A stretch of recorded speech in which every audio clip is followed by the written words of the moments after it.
All right, here we are with another Underground Strength Gym Insider Access. I want to try giving you guys a little glimpse inside what we do, not just the good, but also some of the mistakes. So this is a morning session. I got Aiden hitting those cleans and Dan. Aiden is actually graduating high school that night, so he came in the morning to train. Dan is going to be a junior at a Division II university for wrestling, and Aiden's heading to a D1 school for football. I'm over there next to them banging out some landmine presses along with landmine one-arm row. Landmine press is a solid alternative if you're, don't have the best mobility for going overhead or maybe have shoulder issues like I do. You can see how I lean forward to lock it out. Some guys press and then they fall away from it, which is the wrong way. It's like missing half of the rep. The one-arm landmine row is more grip intensive, so you're going to have a get more of a grip workout, not just lats and back, but I like doing that couplet together, being very time efficient. Dan here on the cleans, we're doing full cleans, which we don't do too often, but Aiden got his football packet to prepare for college football, so we know that that's what his college strength coach does, so we wanted to prep him up for it. Some of the mistakes those guys made, or at least Dan, he was getting a little bit too high on the pull. So the first pull, his butt was a little bit too high. You got to get a little bit lower. But it's a little bit okay with wrestling because those guys are often in imperfect positions.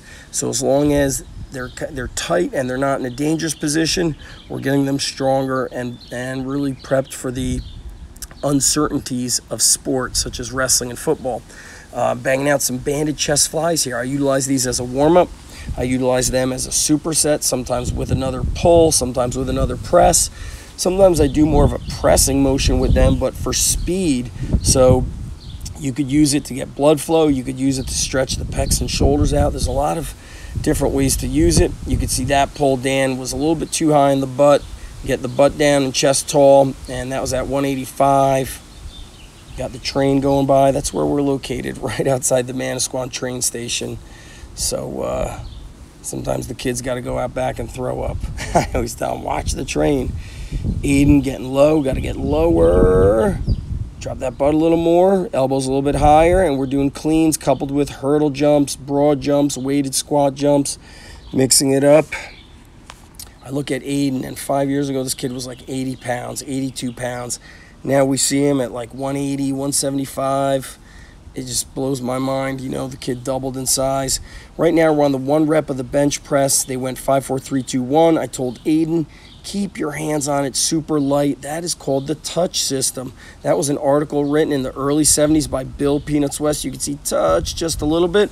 Gives the guy the confidence to grind it out. Sleds here. Bill Peanuts West wrote that article in like the early 70s in Muscle Builder and Power, I believe. That's the originator of Westside Barbell.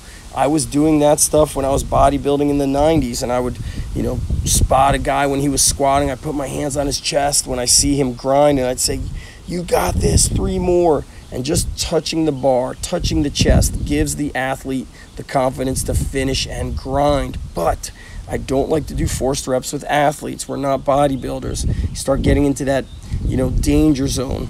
Aiden here sprinting forward with the Sornex Root Hog sled. It's a great sled. This is their finisher. Sleds, shouldering, goblet squats. Macagon looking good here. He strained a hamstring about 3 weeks ago at a wrestling practice. So we built him back up properly. And the only thing that was a little tough here for him was these Bulgarian split squats.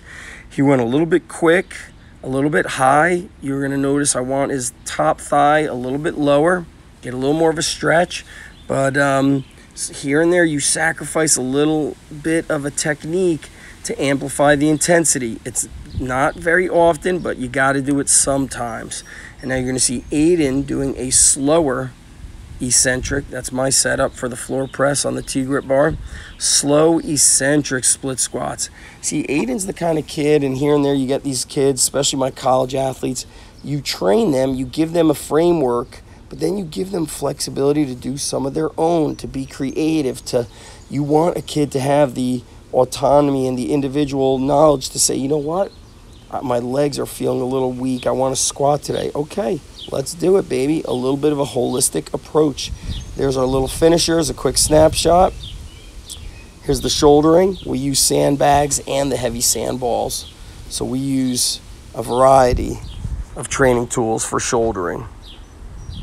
That bag I think was 130, and we got a sand ball up to 150. Aid in getting the tricep pump going. That was the upper body finisher. I think we had push-ups or dips, band triceps, and like a band face pull. Got to get that pump, baby. What else we got going on? That's it, guys. UndergroundStrengthGym.com, UndergroundStrengthCoach.com. Peace.